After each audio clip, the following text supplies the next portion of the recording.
everyone, welcome to this fly tying video. Today we're going to tie the Sparkle Klink, which is a variation of the classic Klinkhamer from Hans van Klinken. Here in the vise I have a Klinkhamer hook from Hanák.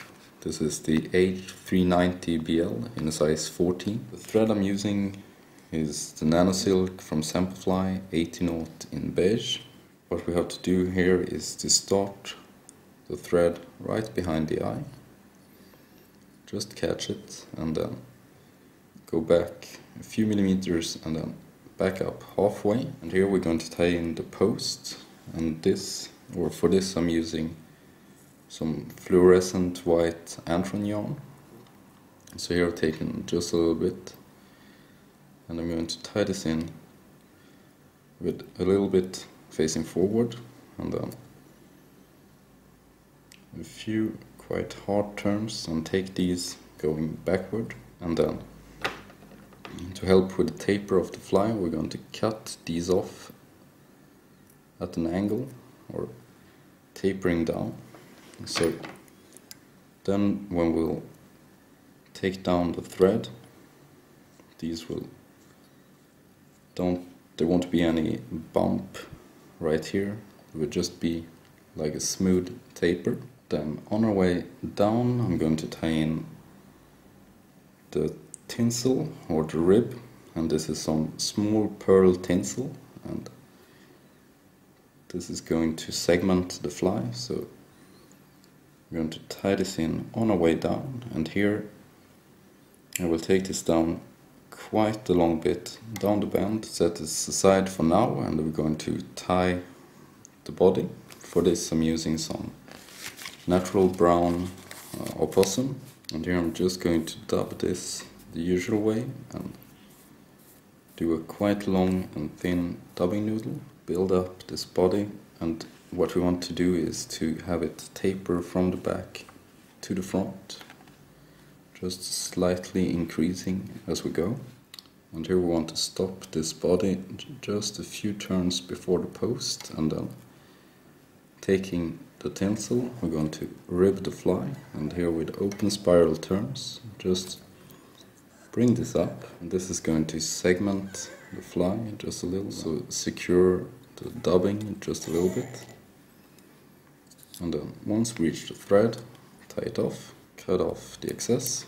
Then I'm going to grab some pearl crystal flash and I'm going to tie this in as two small wingbuds. And so first on my side, and then I'm going to fold it over and tie it in on the other side as well.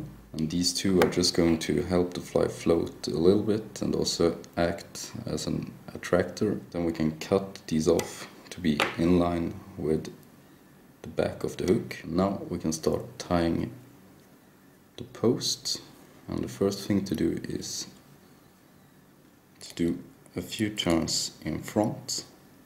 This is going to lift it, and then we're going to do turns up the yarn, and this is going to bundle these together and also make a base for where we can put in the hackle. And here you really don't need much. A choice I make on my flies is to have as little hackle as possible, or just to keep the flies really sparse. So here just 1 millimeter or so up the post. And now we're going to tie in the hackle, and here I'm using a brown saddle hackle from Whitings, and I've already prepped it, just taken off a few fibers or barbs from the stem, and I'm going to tie this in right behind the post, then front just to secure, then back again, and then we're going to lift the hackle feather, and we're going to post this the same way we did for the yarn, and just 1-2 mil or so up and then back down again. And now we have our feather and yarn standing right up, and a few more turns and we can then cut off the excess. For the thorax I'm going with the classic Peacock Herl So here I'm going to take one single Herl and I'm just going to cut off the tip, and then going back right behind the post, I'm going to tie this in, one loose turn and then pull it. To secure this Peacock Herl, this is not so strong, I'm going to wind it onto the thread, and I'm doing this counterclockwise, and this is going to make a little chenille of Peacock Herl. And with this really thin and strong thread, this works really well. You won't barely see the thread, but it will be much more secure this way. And then bringing up both the thread and the Herl together, we can then start building up the thorax. And I found out that one single Herl works well for these size 14s, so no need to overdo it.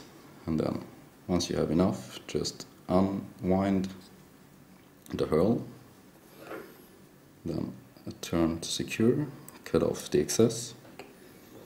And here what I've done is I've come up on your side or far side and then done half a turn around the post again, because now the last tying is going to be only on the post. So now we're going to take the hackle and we will start to wind this down, and make sure to have the fibers pointing upwards. And here I have them the wrong way, so you will have to just make sure to get these started right. And there we go.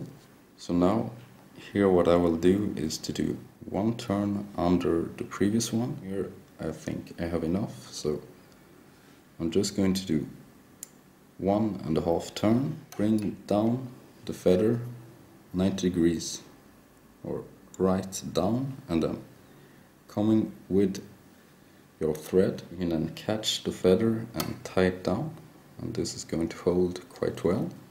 And then before doing anything else, I'm just going to move this to the side a little bit, and I'm going to whip finish right on the post. So as you would if you would whip finish like near the eye, just do this horizontally. And here you can, if you have a vise that you can adjust, or just try to move yourself to get in the best position to do this. So 3 turns, and then pull tight. Now we can come in with the scissors and first cut off the thread, and then we're going to also cut off the hackle, and then we can move the fibers around just a little bit if these got misplaced under time. There I think they sit quite well. Here we have the post that is a little bit too long, so I'm going to cut this off. And here the length of the posts can vary, but I like to keep them quite short so that the fly won't have a tendency to land on its side instead of the way it should.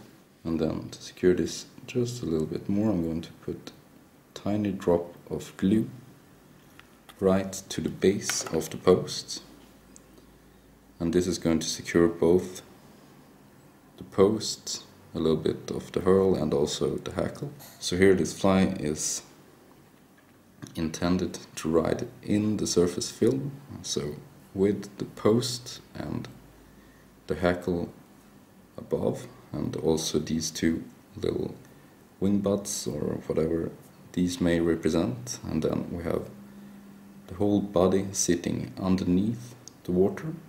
And I think this is a really effective pattern just because it's imitating an emerger. So there we have the Sparkle Klink. Thanks for watching. Don't forget to subscribe if you haven't already. See you next time, and happy time.